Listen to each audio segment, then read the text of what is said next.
Are exact match keywords expensive in Google Ads?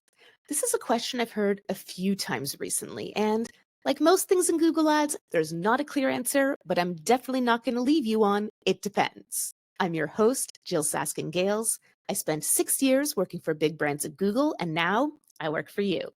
This is Inside Google Ads, episode 62, Exact Match Keywords. Our first question comes from Giovanni Pupo on LinkedIn, and they say, have you found that the ROI on exact match keywords consistently justifies the higher cost? Or do you see cases where broad match with solid negative keywords outperforms? Yes and yes. Let's back up a step. Exact match keywords are the tightest kind of keyword targeting you can do. Although the user search does not need to exactly match your keyword, contrary to the name exact match, it does need to have the same meaning, or at least what Google considers the same meaning. Now, exact match keywords don't always cost more than other keyword types, but they often do because the more specific the search is, the more likely there are to be more people searching for that thing that you want, and the more competitors there are likely to be looking for that exact thing. For example, let's say you are a car accident attorney.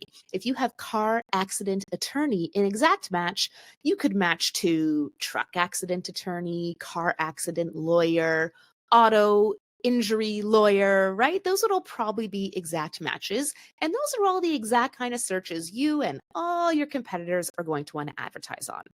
Whereas if you used something like broad match on that keyword, you would probably match to searches for lawyer, much more generic, or what to do after a car accident, anything kind of related to that. And those don't have as high intent, likely not as competitive. They're likely to be cheaper. So that's why, in general, exact match keywords tend to be more expensive than their broad match counterparts.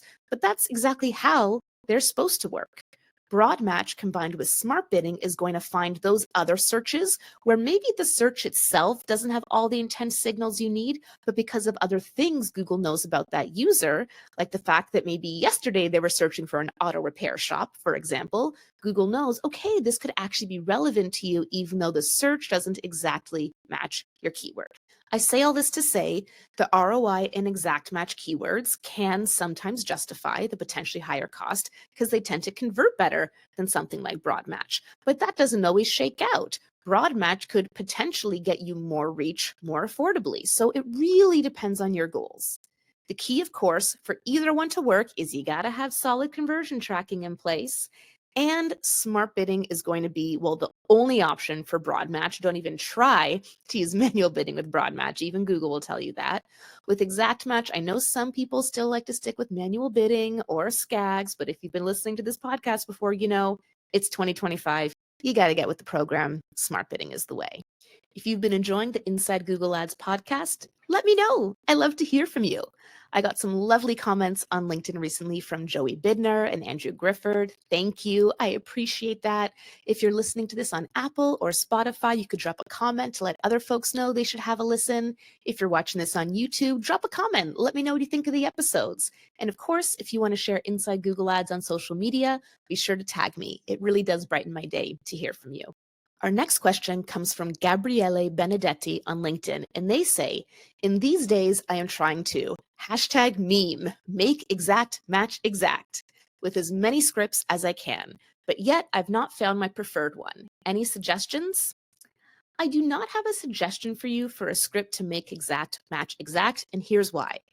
I actually had a coaching client recently who implemented this. They had a script that would check every hour for potential negative keywords in the search terms report and add them. But what I told them, what I'm going to tell you, you cannot whack your campaigns into submission. You have to work with the system. It's like there's a carrot and a stick, okay? Whether you're a parent or a Google Ads manager, I prefer the carrot.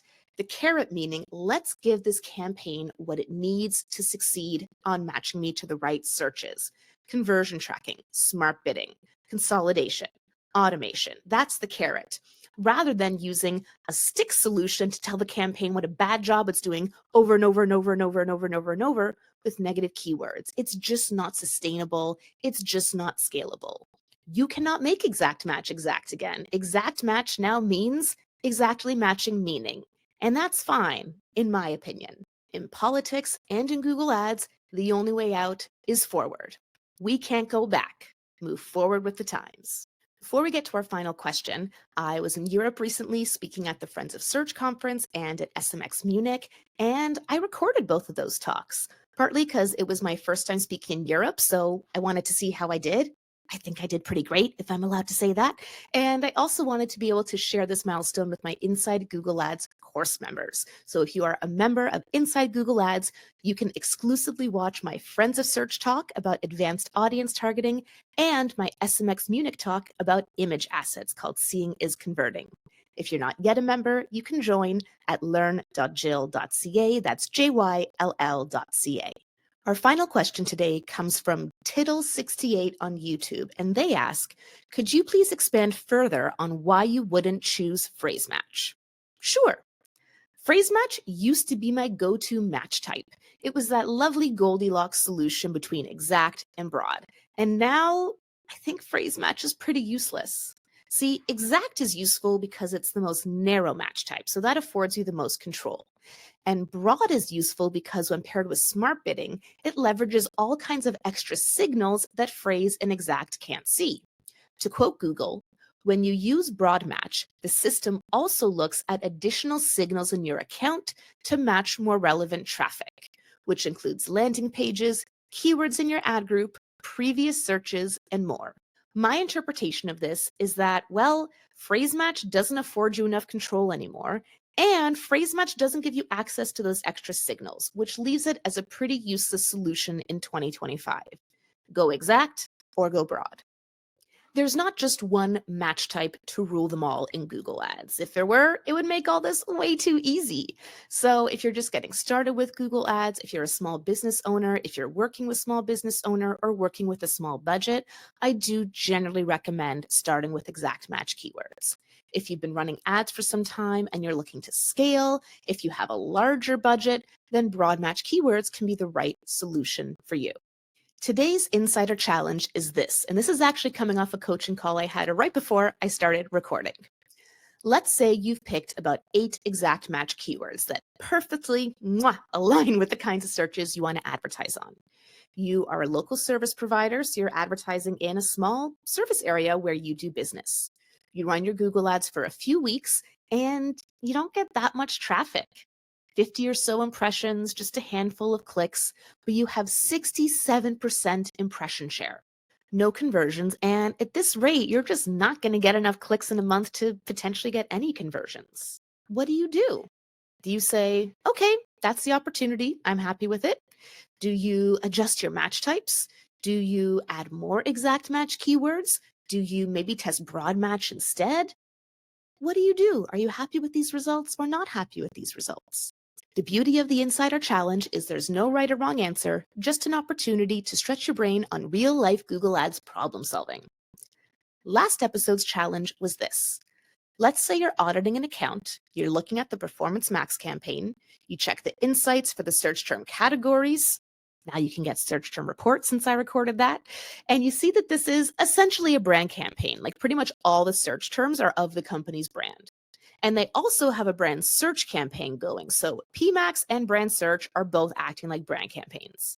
How do you decide which one to use? Do you add exclusions to PMax so that all your brand searches go to search? Do you shut off the search so PMax can cover it? How do you evaluate and make that decision?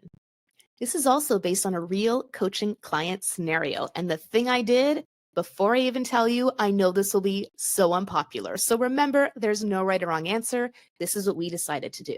We turned off search and we let PMax effectively become the brand search campaign. Now, why would we do that? Well, in this scenario, it was just like I told you here. There was a PMax campaign that was essentially functioning like a branded search campaign, and there was a branded search campaign that was functioning like a branded search campaign, but Performance Max was doing better. It had lower CPCs, it had a higher conversion rate, much higher conversion volume, better CPA. It was just doing a better job. So I thought, why fight it? Let's go with it towards the PMax future. We turned off branded search. We let PMAX cover all of that. We just made sure that we set a target CPA so that PMAX would stay as a brand campaign, because the only way it would be able to achieve that CPA was through brand searches. And in the future, if we decide we want to test the waters a little into non-brand search, not something this advertiser is currently doing, all we need to do is adjust that CPA upward, and it'll give PMAX the opportunity to flex into that. Would you do the same thing, or would you not even dare? I'm Jyll Saskin Gales, and I'll see you next time inside Google Ads.